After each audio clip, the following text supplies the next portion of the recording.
이런 중동 지역에서 전쟁이 나면 여러분들 뭔 생각이 들죠?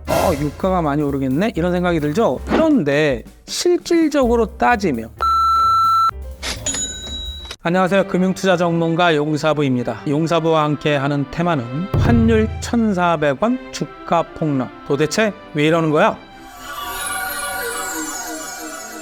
자, 이렇게 주가가 폭락하는 것은 이름하여 삼중고 때문입니다. 고금리, 고물가, 고환율인데 먼저 고금리 상황을 한번 볼까요? 금리 동태를 살필 때 우선시 살펴보아야 할 미국 국채 10년물입니다. 지난해 10월까지 어마어마하게 올랐죠. 그래서 주가도 글로벌이 폭락을 했습니다. 그 이후 급격히 하향 안정화 4%까지 밑으로 하향 돌파하는 상황에서 슬금슬금 오르더니 최근 들어 4.6%대까지 폭등하는 상황이 됐습니다. 자, 그 다음으로는 고물가인데요. 고물가를 볼 때는 여러분들이 미국의 소비자 물가 지수 CPI 중에서 전년 대비를 살펴보아야 됩니다. CPI도 그 차트상 보면 하향 안정화되고 있었는데 며칠 전 발표된 3월치 미국 CPI가 그 전달 3.2%보다 더 오른 3.5%로 이거 물가가 잡히지 않는 것 아니야? 라는 우려를 낳고 있는 상황입니다. 자, 환율이죠. 이 환율도 두 가지를 보셔야 되는데 하나는 유로와 엔화 등등이 포함 6개 통화와 US 달러를 비교한 달러 인덱스를 먼저 살펴보도록 하겠습니다. 이것도 보면은 중간에 많이 올랐다. 이건 달러가 강세가 되는 거예요. 경제가 불안하거나 미국 금리가 많이 오르거나 물가가 많이 오르거나 이런 상황이죠. 주가는 반대로 이런 상황에서는 떨어집니다. 그 급격히 하향 안정화가 됐었죠. 이랬던 것이 요즘 들어서 급격히 오르는 현상. 달러가 우리나라 통화뿐만이 아니라 다른 나라 통화대도 강세가 진행이 됐다라는 것입니다. 원달러 우리나라 통화를 볼까요? 제가 이렇게 수평선을 그어놨는데 이 전고점도 훌러덩 넘어가 버리죠. 1,400원을 장중에 터치하는 상황이 되고 최근 조금 1,380원 정도까지 내려온 상황입니다. 자, 이렇게 삼중고 주가 폭락의 원인으로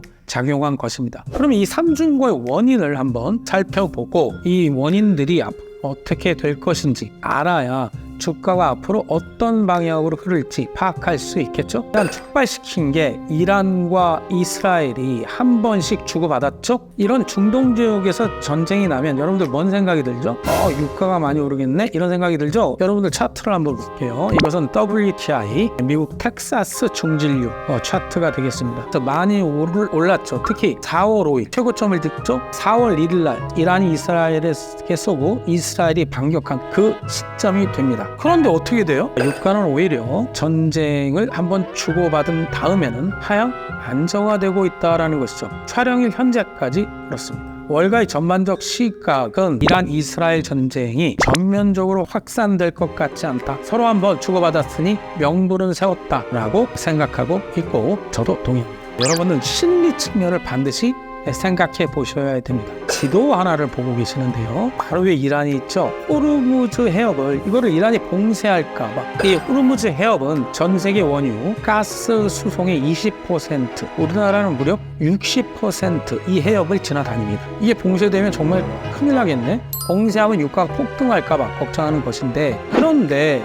실질적으로 따지면 이 호르무즈 해협을 봉쇄했을 때 가장 큰 타격을 입는 나라는 중국입니다. 왜냐? 이 이란 원유의 최대 수출국이 어디다? 중국이다라는 것이죠. 자, 이런 상황에서 이란이 호르무즈 해협을 봉쇄하는 조치를 내릴까요? 심리적 측면에서 그 가능성은 매우 낮다라는 평가입니다.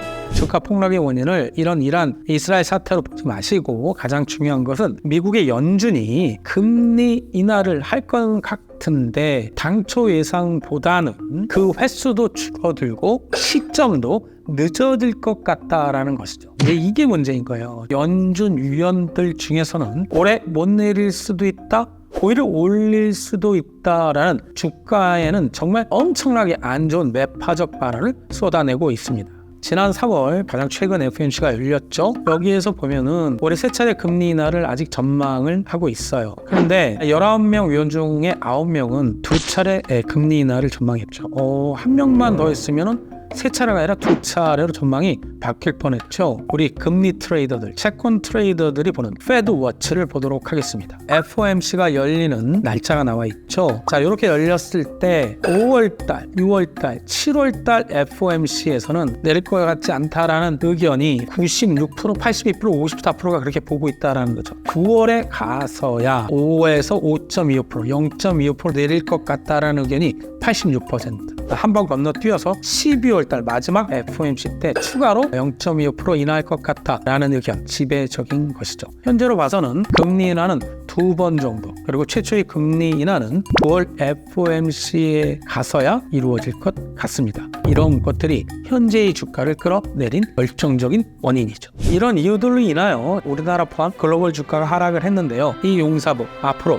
반등의 실마리를 찾을 수 있다라고 봅니다. 가장 크게 주가 하락의 원인을 제공한 것은 미국의 3월 CPI가 예상치 3.4%도 꽤 나와서 주가에 충격을 준 것인데, 자, 한번 볼까요? 이게 유가는 말입니다. 미국 그 CPI를 구성하는 요소 중 가장 중요한 요소 중에 하나인데 비중이 8.4%. 이란 이스라엘 전쟁 이후 오히려 그 유가가 하락하고 있죠. 그 다음에 가장 중요한 그 부분을 말씀드릴게요. 미국의 CPI 구성 항목 중 주거비 부분이 비중이 무려 32.5%, 가장 크죠. 그 하향세가 뚜렷이 보이고 있다는 것입니다. 지금 여러분들 차트 보고 계시는데요. 진로우 관측 임대료 지수라는 것이 있어요. 빨간색 그래프가 되겠습니다. 박스를 쳐놨는데 이 안에서 크게 올랐죠. 그리고 어때요?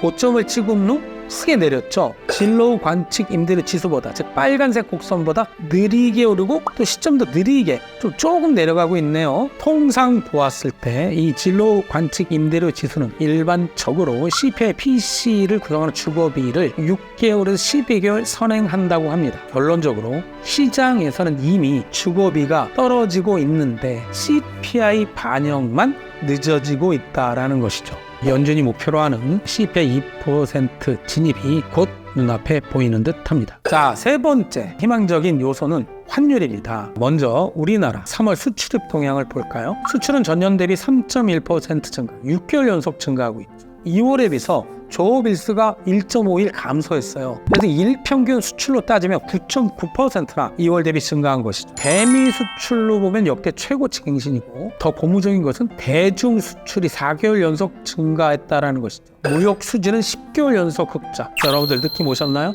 나가는 미국 달러보다 수출, 들어오는 미국 달러가 많아지고 있죠. 배추가 많이 생산되면 배추값이 떨어지죠. 달러가 많아지면 달러값이 떨어지겠네요. 그리고 4월 초 환율이 1,400원을 터치하자마자 사상 처음으로 한국, 미국, 일본의 이 3개국 재무장관이 모입니다. 여기에서 특히 미 재무장관이 최근의 원화와 엔화 가치 하락이 심각한 상황이라고 공유해 주죠. 그러고서 바로 미디어를 통해서 이 재무장관들이 지금의 환율 상승이 매우 우려스럽다, 고두 개입이에요. 말로 하는 개입.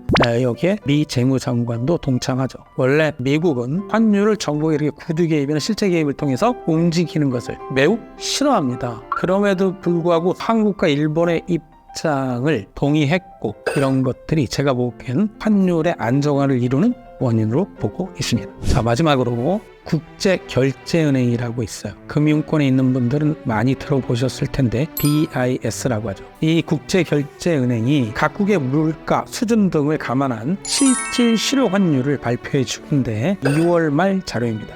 자, 여기에 보면 OECD 회원국 37개국 중에 우리나라 원화 실질 실효 환율이 33위하고 있군요. 이것은 말입니다. 2월 말 환율을 보니까 1달러당 1,336원, 방송하기 전날 1,381원, 45원 정도가 오히려 더 약세가 됐죠. OECD 회원국 중에서 5번째로 저평가되어 있다, 환율이 너무 높게 되어 있다라고 BIS가 평가하고 있다라는 것이죠. 자, 이렇게 저평가 상태, 즉 고환율 상태는 오래 지속될 수는 없습니다.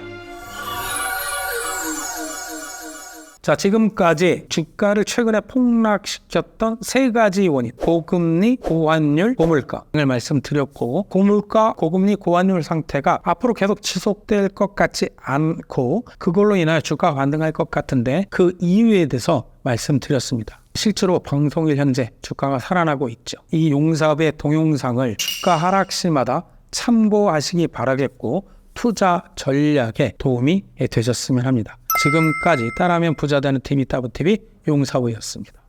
따부.